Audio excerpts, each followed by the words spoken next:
Let me introduce you to my friend Aubrey. He spent 3 weeks hand-drawing his own resume to prove a point.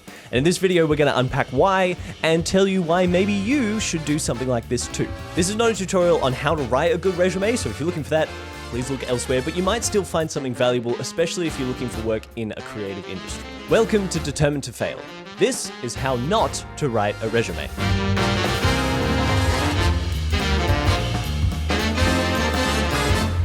When I sat down and started the project to when I actually emailed it out, there was probably about 5 full days, 8 hours a day, making a resume.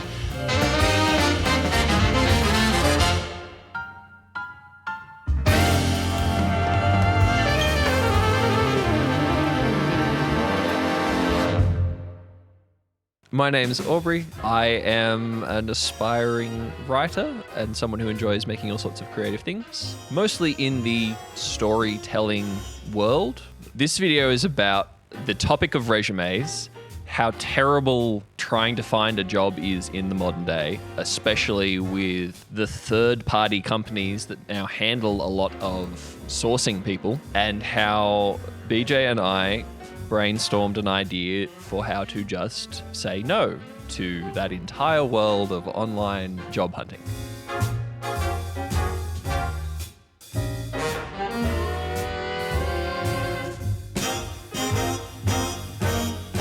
So the context to this project of let's make the weirdest resume I can make is that I went to uni to do a writing degree, which was equal parts enjoyable and a waste of time. I had some really good teachers and got to get to know some really great people. The actual coursework didn't need to happen, but I finished uni and then the first COVID lockdowns started in Australia. So every bit of work that I had lined up, every kind of creative project, I was doing some stuff in theatre at the time, really all fell through for about the next 2 or 3 years. I was pretty much stuck living at home, not really able to get any work. So in that period of time, BJ and I and Chester, my brother, started a podcast together as a fun, creative thing to do that would help us all keep making stuff, keep learning, and would be something on resumes. For me, I've kind of taken work doing really kind of a bit of whatever. Some of it's been carpentry work, some of it's been agricultural work. There's been a lot of blessings to that because I had a lot of time to do a lot of reading and listening to audiobooks, and we were working on the podcast. But I've now come to a point where it's time to move on, and I want to make a concerted effort now to find work as a writer. I feel like I actually now have the skills and a reasonable amount of experience that I could actually take on that work. So BJ has been encouraging me to quit my job for probably the last 6 months. So that's what I did. But you and I had a conversation after we'd been playing D&D for about 3 hours about the fact that I had decided I was going to quit my job. And somehow or other, we were talking about resumes. And what you said, very flippantly, but I appreciate it, was just have fun with it. What's the funnest it can be? Well, this is the thing. My brain does not work that way. My brain goes, what is the worst possible scenario? And then you tend to do this thing of going, what if something good happens? What if it's nice? What if you like it? What if it's good? And then my brain goes, I've never once considered that. I've never thought about that. Is that possible? So we talked about how do you make a resume fun? Not just fun in the sense of I don't hate doing it, but fun in the sense of this is a project that I could get home from an 8 or 9 hour day at work and go, I want to sit down and write a resume. That was the challenge. How do I make a resume the highlight of my day? So that's what we did. And you and I brainstormed, what could that look like?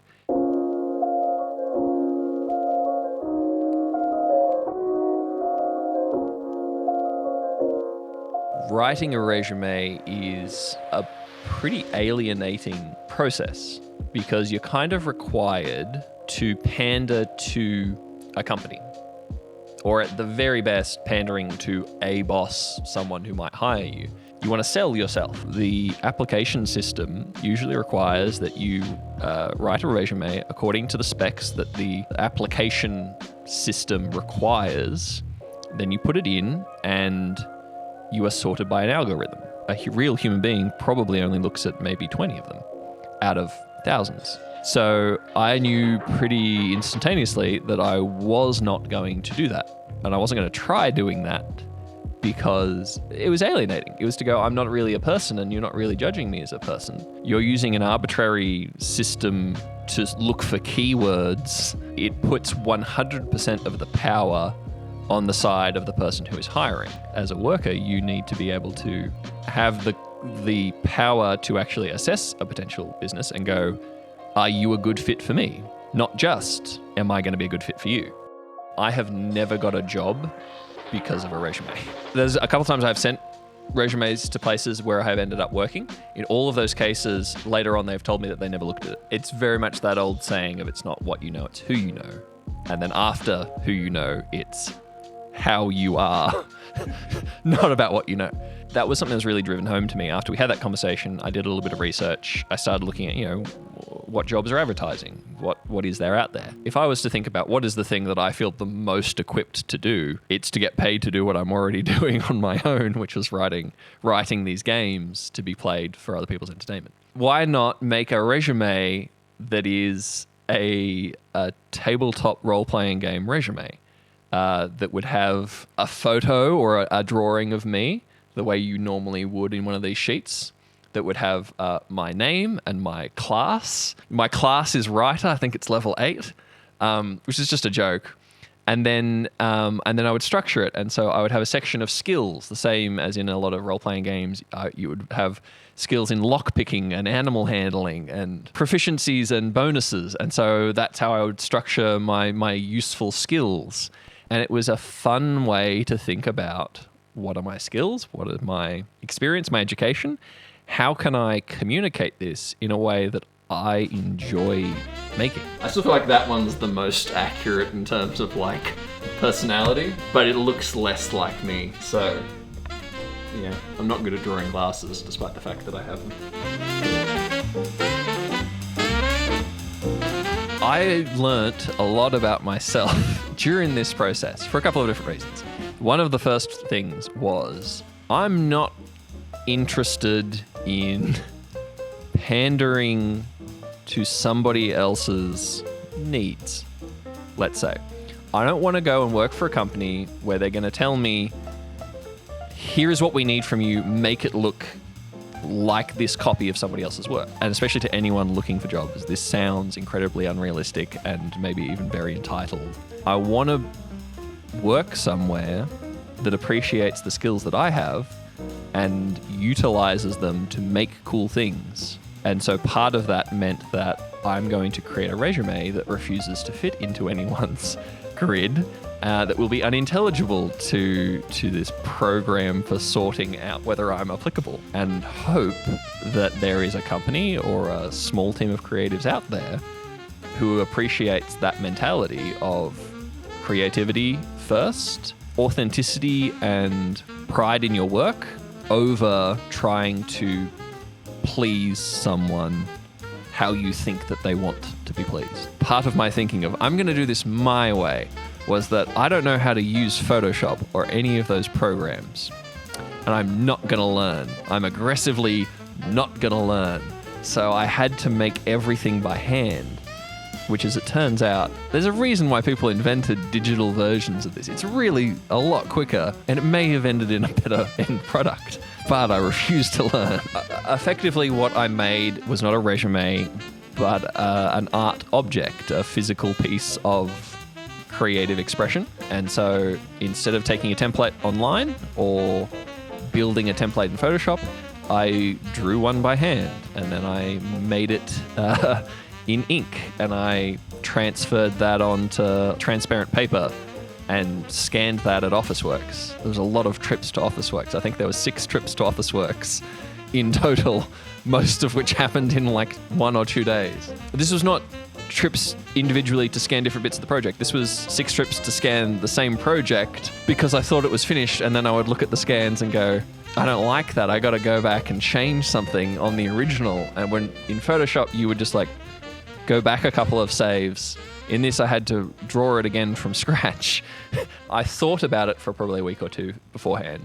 When I sat down and started the project to when I actually emailed it out to companies, it was about 3 weeks. in that, there was probably about 5 full days spent working on it. Yeah, it was about a solid week's worth of work, 8 hours a day, making a resume. And is this where you do your actual writing? No. This is where I pay bills and things because I need a desk. I do most of my actual writing in an armchair in my room with my head on an extreme angle for some reason. The words are straight, the line, like I'm holding the book straight, but my head needs to be like this for some reason. Is it just because it's more relaxing? No, because it hurts my neck. I don't know what it is about. You had it finished and then decided to start again? How did that happen? All right, so yes, I finished it, I made it, and I was like, I'm happy with this. I think this is good. This is good. I went and I took the scans and I had it, but in the same week that I was doing that, I was reading a book of essays by a 20th century author named Dorothy L. Sayers. She's quite famous for writing detective fiction. She wrote the Lord Peter Wimsey series. Sayers had this theory that she was very passionate about, that she called the sacrament of work, speaking from like a Protestant, Christian, and Anglican background. She talked about how humans are made to work, that work is a good thing for humans. It's not always good, but it's meant to be a good thing for humans. And that the best thing we can do in work is to take real pride in it, to hold ourselves to a high standard of excellence in whatever we do, to pursue work that we really care about, to have real integrity in your work. And for whatever reason, that same night that I finished my resume, it was like 2 a.m. and I couldn't sleep. I was thinking about that essay that I had read about work, and I was thinking about what would Dorothy L. Sayers think of my resume? And it was like this voice in the back of my head going, you can do better than that. And so about 2 a.m. I was like, all right, tomorrow I go back to the drawing board and we start again. And I'd learnt a lot doing the first version, but effectively I was going to put 3 times the amount of work into it. That first version took me like a day and a bit, maybe a day and a half. The second version took me like 4 days. And it meant that I put a whole lot more exactness in measuring out the layout, which you wouldn't have to do if you did it online. You would just get it would auto align itself. I had to do it with a tape measure. I had a couple of different rules that I was using to make sure that everything was as even as I could get it by eye. It meant going back to the drawing board on a lot of my designs and going, if this is a 4, how do I take it to a 10? How do I make this more elaborate and more special?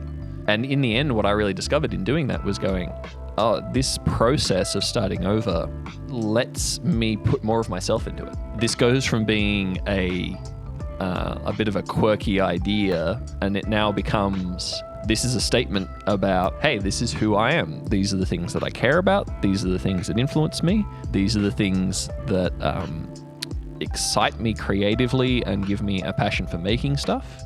So in the end, a lot of the end product I was drawing on like medieval border designs, and yeah, it became this process of how do I get as much fun out of this as I can, which is a really good exercise. In this room we have the Eternal Flame. Aubrey, when did you install the Eternal Flame? About 15 minutes ago. Specifically for this shot. Eternal from this moment onwards. I'm gonna keep it now. It really brings the room together. I've always wanted a shrine. I've just never really thought about who the shrine should be to. You've submitted this to a few places now. Do you have a job? No. I have 6 rejection emails, but they're very kind rejection emails. I sent it to about 30 places. 6 of them have emailed me back to say that they enjoyed the resume. They're not looking for a writer currently, but that they'll keep me on, they'll keep me on file. And 2 or 3 of them wrote like a couple of paragraphs talking about their experience writing in the industry for games and things, and shared their experience, which is not something I think a lot of companies do. And maybe that says a lot more about those individuals and their companies than it does about my resume. But yeah. They were inspired to put effort into their response, potentially because of the effort that they could see that you put into your application. So finally, what's the moral of the story? Okay. Writing this resume is the best creative project I've done this year. And it's the one that I've had the most fun with. And that includes a bunch of other fun stuff that we've done. One of the reasons why it was really valuable, and I'm glad that I did it if no one ever responded to it, was to try and think really honestly, with a degree of vulnerability, around who I am, what I do, why I do it, and what I want to do. And so writing the bio in 100 words or 150 words, how do I describe who I am? And so I discovered a whole heap of stuff about myself and my writing that I wasn't really consciously aware of before. Stuff about what the early influences were that really kind of made me fall in love with storytelling. And also what are the values that I've learnt from other people and other creatives that really shape what I want to do creatively. And so I can be really quite proud of this resume, not because it's necessarily going to get me a job, but because it gave me a really concrete physical object that helps me know who I am creatively. And that means as I continue to use this, I'm going to keep using this resume, I can now go into that writing work knowing better who I am and knowing better what kind of work I'm suited for. As frightening as it is, if I get a job offer and I'm looking at this job offer and then I'm looking at this resume and I'm going, this job offer is really inconsistent with what my values are. I'm not going to take that job. Even though I would really like to have income, because I know that it would be incompatible with who I am as a person and who I am as a creative. If we did a follow-up in this in 6 months' time, I might be working in a McDonald's. I don't know, but I'll be writing better stuff and I'll be more pleased and proud of the creative work that I'm making, whether or not it's giving me an income. But I do kind of trust that, like we said, it's not about what you know, it's about who you know, and after who you know, it's about who you are, that I'm on a path I'm going to produce better work and I'm going to be a better kind of writer in and of myself, in my character, and that's probably what's going to get me a real job that I appreciate, not a resume that looks like everybody else's. This is how your YouTube channel gets outed as being one of those fake things. It's like you're not even interviewing real people. The interview's real, but the pessimism.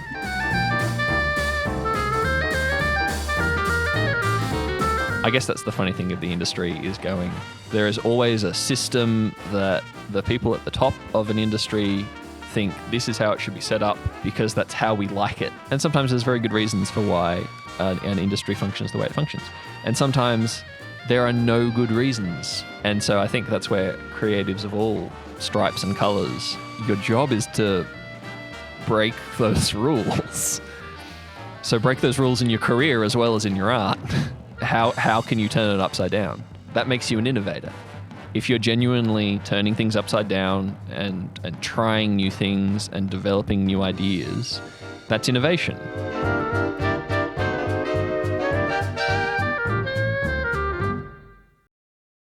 That this was about, let me show you who I am. Or let me show myself who I am. That's kind of what it ended up being in some really practical ways. What I discovered was like, oh, if I'm going to sit down, I'm going to do some drawing and some writing and some practical stuff. That is way easier to sit down and spend a whole day doing that than it is for me to sit at my laptop and type. I'm trying to find all these different ways of how do I make my writing process more practical? How do I make it more physically tangible? Because that engages my brain in a whole different way. And so this exercise has also changed my approach to my craft because it was a exercise that was really out of the normal for me, and it's stretched and changed how I think about my craft. I think that's the value in this kind of project, is it opens up your horizons personally for what you like and what you do, but it also helps you find a reflection and see what you are making and who you are and why you make the things that you make. Is that I don't know if is that an ending? If you happen to have seen this and you want to employ me for... That's the other thing I was going to say. If you have a writing position available and you're cool, you have to be cool, because otherwise Aubrey won't... And I'll be the judge of that. Reach out and, I don't know... Dark Tides has an email. It's darktidespod@gmail.com. Email me there. Thanks, Internet, for employing Aubrey.